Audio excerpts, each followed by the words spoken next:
is the feeling now. Fever. Bueno, buenos días. Vamos a comenzar el plenario 16 de nuestra meticulosa bimensualidad. Voy a hacer una presentación, como siempre, intentando y fracasando en ser breve, no estrictamente ligada al texto, que era extenso, pero sí con el mismo espíritu de lo que queremos discutir, que es el tema de la mercancía como límite.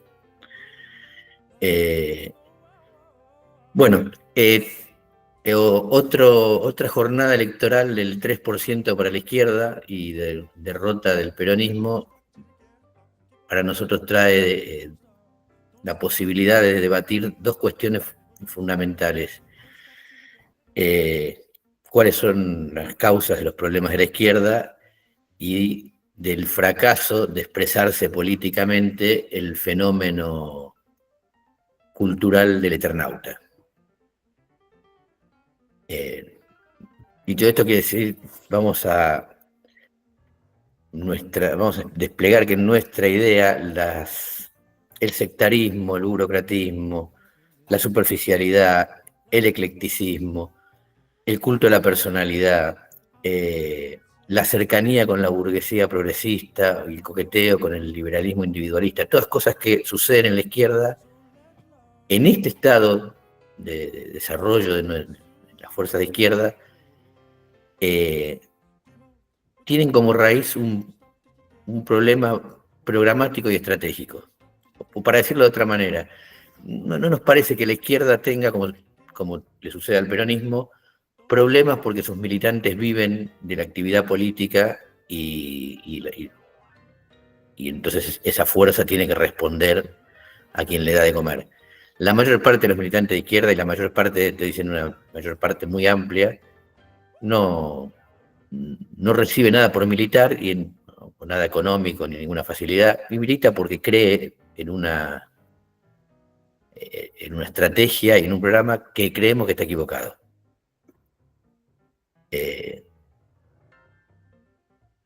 Y cuando hablamos de programa y estrategia es para distinguirlo de la teoría. O sea, nos parece que las ideas expresadas en charlas y en libros, en algunos aspectos, en algunos espacios de izquierda, se desligan de la praxis organizativa. O sea, hay libros maravillosos editados por el mismo partido de izquierda que tiene una praxis que no tiene ninguna cercanía con la publicación ni con las ideas que, por otro lado, hace circular. Ambas cosas, pensar y organizarse, nos parece que son una misma cosa. De hecho, si el lenguaje simbólico es un atributo muy característico de una gran conquista evolutiva humana, la praxis organizativa también. Nosotros somos tan variables para hablar como para organizarnos. Entonces, el punto central, el punto inicial es la izquierda con la que queremos dialogar ha olvidado qué sociedad queremos cambiar y está intentando cambiar una sociedad que no es la que vivimos.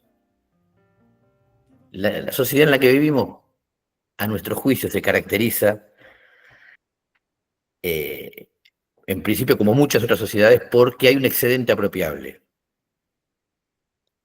Pero esto de que haya un excedente apropiable, o sea, que haya explotación, que alguien pueda quedarse con la riqueza producida por otros, en el capitalismo tiene una forma particular que hace que el capitalismo no sea ni feudalismo, ni esclavismo, ni sociedades asiáticas. O sea, nosotros vivimos una sociedad donde no solamente hay un excedente apropiable, sino que su forma de organizar, de apropiarse, de distribuir, de hacer circular ese excedente apropiable, es que todo puede crecientemente comprarse y venderse. Cuando digo esto, a mí mismo me suena como obvio. Sin embargo, en la historia esto no es obvio y las consecuencias de esto tampoco son tan obvias. Pero es importante este detalle que acabo de mencionar. En la historia esto no es tan obvio, ni es tan cercano en su aparición, ni tan lejano en su aparición.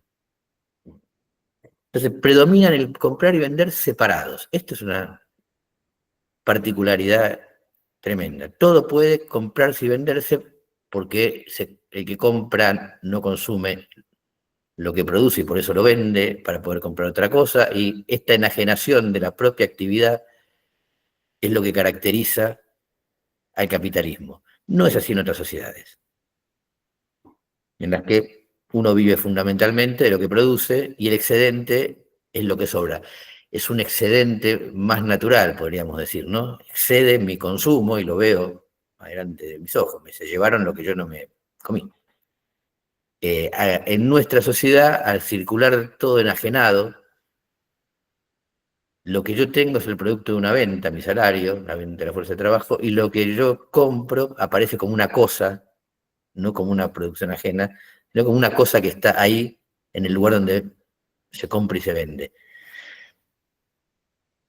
Y que la otra característica de esta sociedad es que no solamente se caracteriza porque lo central, lo que organiza la vida social, es comprar y vender, que de tan omnipresente ni nos damos cuenta que eso organiza la vida, nos parece natural que las cosas son así, sino que ese organizador va creciendo sobre cualquier actividad humana que no se realice bajo esta forma. El ejemplo, estamos en un ejemplo, pero voy a poner uno. OnlyFans, la trata de personas y todo el mundo de la prostitución, el porno, etcétera, son la expresión de que una actividad marginalmente realizada de manera comercial, la vida sexual, va cayendo progresivamente bajo esta esfera.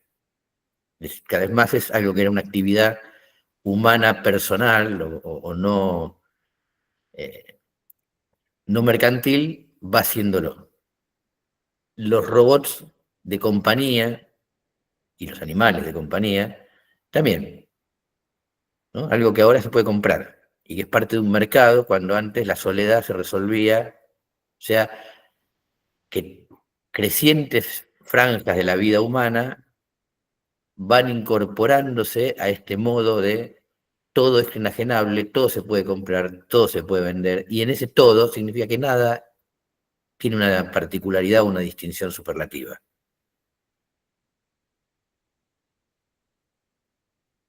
Y entonces, además de que todo se compra y se vende, cada vez más caen sectores sobre esto, y este es el cohesionador social, este cohesionador social produce algunas cosas, como que los que tienen más pueden comprar más y desposeer progresivamente a los que tienen menos, y a la vez que como todo se compra y se vende, significa que hay muchos privados comprando y vendiendo, esto es caótico y tanto puede ser que funcione bien, porque se va llevando al mercado lo que hace falta, como que funcione mal, porque se llevó al mercado lo que sobra.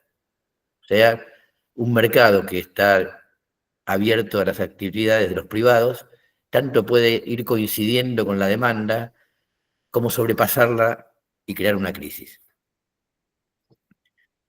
También se entiende, en una sociedad en la que todo se compra y se vende, puede haber una crisis de sobreproducción imposible en una sociedad distinta. Sociedades no capitalistas tienen crisis porque algo pasó y no hay. Las sociedades capitalistas tienen crisis porque el mercado se pasó de rosca y fabricó más casas de las que son posibles vender, y entonces se hace la crisis del 2008 en Estados Unidos y todo el mundo. Y la menciono por esto, como todo se compra y se vende, y todo está relacionado con la compra y la venta universalmente, lo que pasa en un lugar, en un sector, en una rama, inmediatamente incide en otras, cosa que tampoco pasa en otras sociedades donde las cosas están más limitadas y particularizadas. Bien, esta sociedad tiene una segunda característica mucho más importante desde el punto de vista político, que es que este absurdo funcionamiento de que produce crisis de sobreproducción y generadas porque todo es comprable y vendible crecientemente, está oculto por un hechizo. El hechizo de que la culpa de todo esto la tienen las cosas que faltan, las cosas que sobran o las características de las personas. O sea, 3 formas de atribuir los problemas no a las relaciones de comprar y vender, sino a las esencias previas e inalterables de las cosas. Nosotros como argentinos lo sabemos bien por la frase muy estúpida de Argentina es un país rico. O sea, 42% de pobreza, y Argentina es un país rico porque la delimitación geográfica del país tiene cosas. Rico es Luxemburgo, que no tiene un carajo, pero tiene un PBI per cápita inmenso porque es un paraíso fiscal. O sea, rico es un país en que las relaciones sociales producen riqueza, porque las relaciones sociales son las que determinan rico-pobre, y no un país que tiene cosas. O Argentina anda mal porque los políticos argentinos son unos tránsfugas. En los dos casos, como ven, la relación social se oculta atrás de la cosa.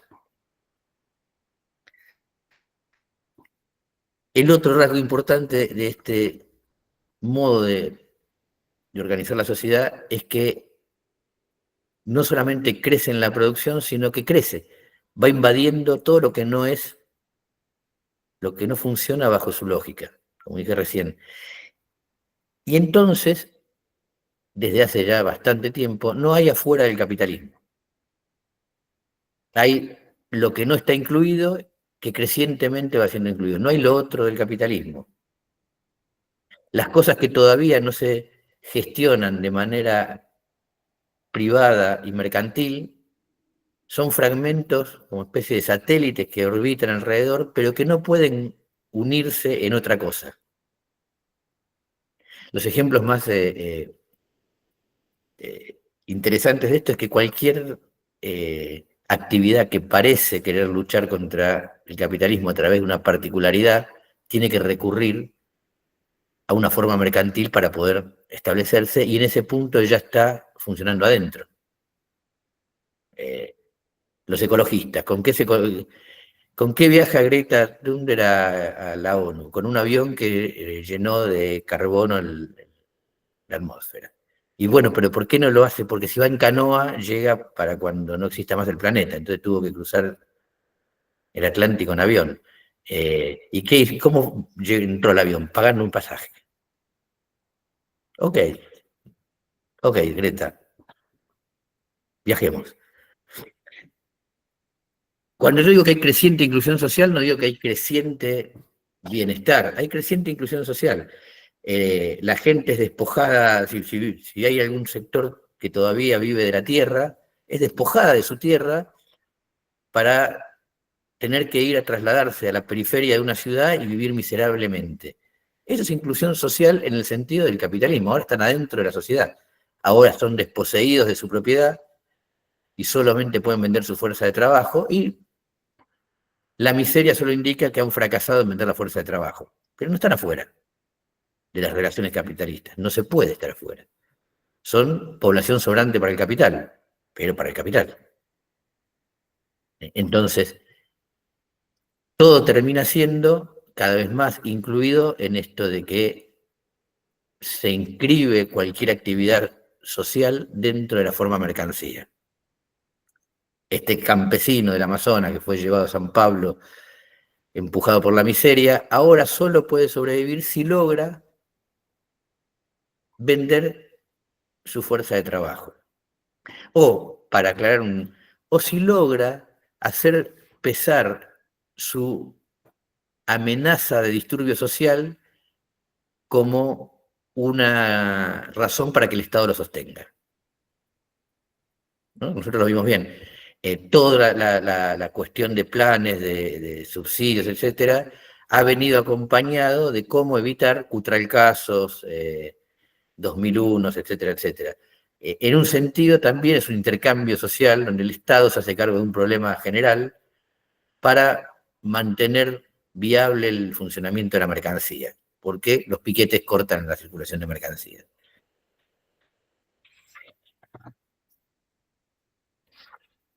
Entonces, el mundo va deglutiendo cualquier particularidad e incorporándola al sistema mercantil. ¿Por qué no lo hizo de una sola vez? Porque la condición para introducir, así como la condición para que aparezca plenamente el capitalismo fue cierto desarrollo industrial, la condición para que distintas actividades humanas se incorporen a la lógica mercantil son las tecnologías que lo hacen posible. Todo lo que parecía ajeno, refractario, antitético con el capitalismo, como actividad particular, va demostrando no ser más que algo que tardó más tiempo en ser deglutido. O sea, los alfileres, ya para cuando Marx escribió El Capital, habían dejado de ser producidos de manera artesanal o individual para ser producidos de manera industrial, y él pone el ejemplo de cómo se modifica la producción de alfileres. La actividad sanitaria recién pudo ser incluida dentro de una lógica industrial a desde mediados del siglo XX en adelante. Las actividades creativas en este momento. Pero la aparición de el torno mecánico empujado a vapor, a vapor, del tomógrafo y de la inteligencia artificial no son más que tecnologías que van desposeyendo a los seres humanos del trabajo puntual que realizan, incorporando su saber a la máquina y produciendo eso de manera capitalista típica, o sea, con un mecanismo de gran industria, de gran productividad, poca mano de obra e inmensos cantidades de mercancía. Entonces, lo que parece, esta es parte del hechizo, lo que parece algo distinto y resistente al modo mercantil, solo es lo que todavía una tecnología acorde no ha podido subsumir. Y quienes en general trabajan en esos sectores de manera artesanal o individual, o como profesional liberal, o como creativo despojado de salario, se ven sorprendidos en que la dinámica del capital también, eso que parecía ajeno, lo incluye. Pero la magia va más allá, porque la magia también tiene que ver con la inmediatez. Todas estas cosas que yo nombré, todo lo que aparentemente es refractario a ser incluido bajo la lógica del capital, son, en gran parte de sus características conocidas, producciones capitalistas. O sea, no existe una educación pública, una educación pública en el sentido no de quien la paga, sino una educación generalizada, una alfabetización de la sociedad previa al capitalismo, directamente inconcebible. No existe la idea de la salud previa al capitalismo. No existe el arte como nosotros lo consideramos previo al capitalismo. No existe el turismo y el placer de viajar previo al capitalismo. Piensa en un ciervo de la gleba. Viajar, ciervo de la gleba son como una contradicción formal. No existe el ocio, como nosotros lo entendemos previo al capitalismo, ni el deporte. O sea, cada vez que uno escucha estas cuestiones de volver atrás, nunca llegan a volver atrás antes del capitalismo, sino volver a un capitalismo bebé, medio desarrollado, que generaría una vuelta al mismo camino, porque es inevitable que el capitalismo haga este camino. Pero luchamos contra una sociedad que no solo ha producido las cosas que nos agradan y nos atraen, sino que luego de generarlas, inventarlas y ponerlas a funcionar en la sociedad, las va haciendo circular y funcionar bajo esta idea de la mercantilización que es la propia. Por eso ninguna parte, ninguna particularidad, ninguna pasión es rebelde. Por eso ninguna parte, ninguna actividad, ninguna pasión es un camino que puede ir más allá de la satisfacción personal, y hay que decirlo que esto es lo que más nos interesa, y la frustración personal. Porque si por un lado la lectura puede ser una actividad apasionante, la degradación educativa hace que cada vez haya menos personas con las cuales compartirla y por lo tanto se transforma también en una frustración. Si el deporte puede ser una actividad fascinante, o ver deporte puede ser una actividad fascinante, la concentración propia de la dinámica mercantil hace que cada vez sea más difícil poder ver un partido digno en vivo porque todo se va concentrando en una decena de equipos. Lo que nos apasiona está en peligro, pero no puede salvarse a sí mismo.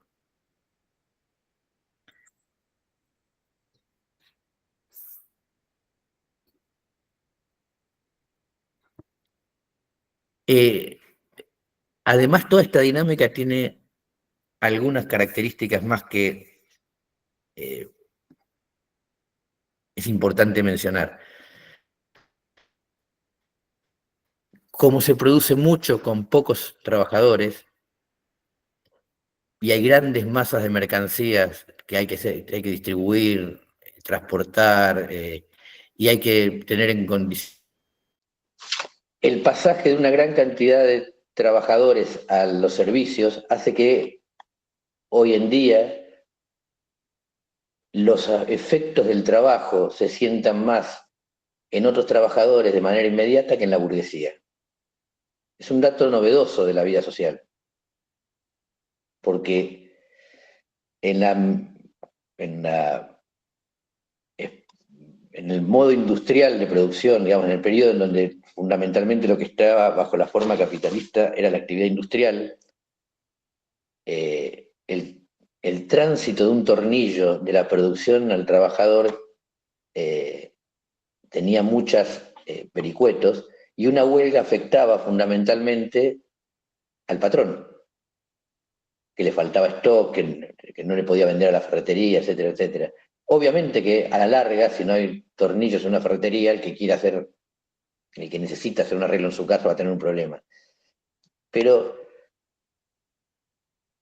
ahora, la mayor parte de los trabajadores brindamos un servicio y por lo tanto estamos conectados directamente con otros trabajadores. Por lo tanto, el hacer bien las cosas está pasando a ser parte del programa mínimo de vida de los trabajadores. Esta idea de que yo soy un asalariado y por lo tanto lo que hago, yo no me pongo la camiseta de la empresa, hay que repensarla porque ¿por qué gana Milei en cierto modo? Porque las personas se ven afectadas por otras personas que son asalariadas. Y esas personas afectadas también son asalariadas. O sea que la relación entre nosotros mismos se ve muy mediada por cómo hacemos las cosas. No es en la parte en donde yo puedo resistirme, sino en algo que vaya más allá. Porque mi actividad particular, mal hecha, rara vez perjudica al patrón. Perjudica a otro como yo. Y este elemento de que lo que yo hago bajo una bandera de resistencia finalmente provoca el repudio de otros como yo, está eh, en la raíz del problema del estado de bienestar, ¿no? Esto de que alguien que tendría que proveernos de buenos servicios, como está mal pago, no los provee y provoca el repudio. Bien, entonces, ¿y dónde está la raíz del problema del estado de bienestar? En que es un estado capitalista. Entonces, este pequeño rodeo viene a lo siguiente. Todas estas particularidades son actividades que requieren pasión, esfuerzo, interés, estudio, formación, y hay que hacerlas bien porque son cosas que nos gustan a nosotros, como podría ser la pintura, o que son necesarias para otro, como podría ser nuestro trabajo, no sé, profesional. Y son en un sentido la raíz natural, la raíz de la pregunta que a nosotros nos interesa hacer, que es de todos los que quieren hacer algo bien en esta sociedad y se ven frustrados, de todos los que quieren que las cosas funcionen bien para uno y para los otros, y de todos los que quieren que el ocio sea aprovechado con actividades placenteras y satisfactorias, y de todos esos que en algún momento se ven frustrados porque la sociedad no funciona así. Muchos harán actividades particulares, O sea, esto que estoy diciendo, poner el esfuerzo en tocar mejor música o preocuparse por la atención de los pacientes que les han tocado en el día de trabajo. Muchos además lucharán por mejorar esas condiciones, lo que llamamos programa mínimo, desde pedir un AMBO hasta reclamar alguna condición de trabajo, etcétera, etcétera, o de producción, o pedirán un subsidio para comprarse un violín. Pero de esa frustración, algunos además podrían hacerse la pregunta sobre la causa de todo eso. Y esa es la única función de un grupo socialista, dar respuesta cada vez más estructurada y organizada a la pregunta de fondo. Si todas las partes no hacen más que fracasar en poder superar los problemas, significa que el problema es general. Y que todo ese esfuerzo a la larga se va a perder. Porque es lo que sucede en un momento como este con el programa mínimo. Lucho, lucho, lucho, y lo que consigo es menos que lo que tenía al comienzo de la lucha. Ayer Caracoche publicó unos cuadros sobre la evolución del salario docente, 15 años, 10 años y 3 años. Es interesante. Si le hubiera cruzado la cantidad de conflictos docentes que en provincia de Buenos Aires y comparado con los puntos de comparación eran Cava y docencia universitaria, pero todos los cuadros, si uno los comparaba, era una línea que ahora estaba más abajo que al comienzo y en el medio había habido una cantidad infinita de conflictos. Este es el destino del programa mínimo. Entonces la pregunta sería, ¿alguien habrá con la suficiente inquietud de todos esos que luchan para preguntarse ¿y qué hay que hacer entonces? Y alguien habrá que diga, quizá la solución no esté en la parte. Quizá los docentes no puedan resolver la educación por sí mismos y el problema de la educación sea el sistema. Y quizá los artistas no puedan resolver los problemas de la cultura por sí mismos y el problema de la cultura. Y entonces tengamos que abandonar la turbia idea de que el eternauta tiene alguna función de rebeldía social y reconocer que toda mercancía funciona como mercancía. Y que la praxis socialista es otra cosa. No es una mercancía cultural con algún atributo significativo, sino una organización consciente que trate de entender qué está pasando. Por eso decíamos en el texto del editorial, la construcción del socialismo, en este momento es puramente organizativa y intelectual, pero no tenemos condiciones para intervenir directivamente en la lucha de clases, es la construcción de algo que señale, separe, distinga el límite de la mercancía. Este es nuestro Rubicón. Lo otro es crítica de cine.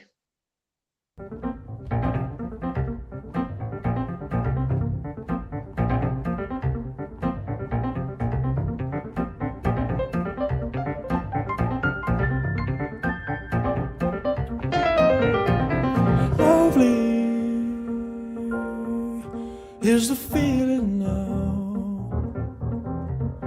Fever, temperatures rising now.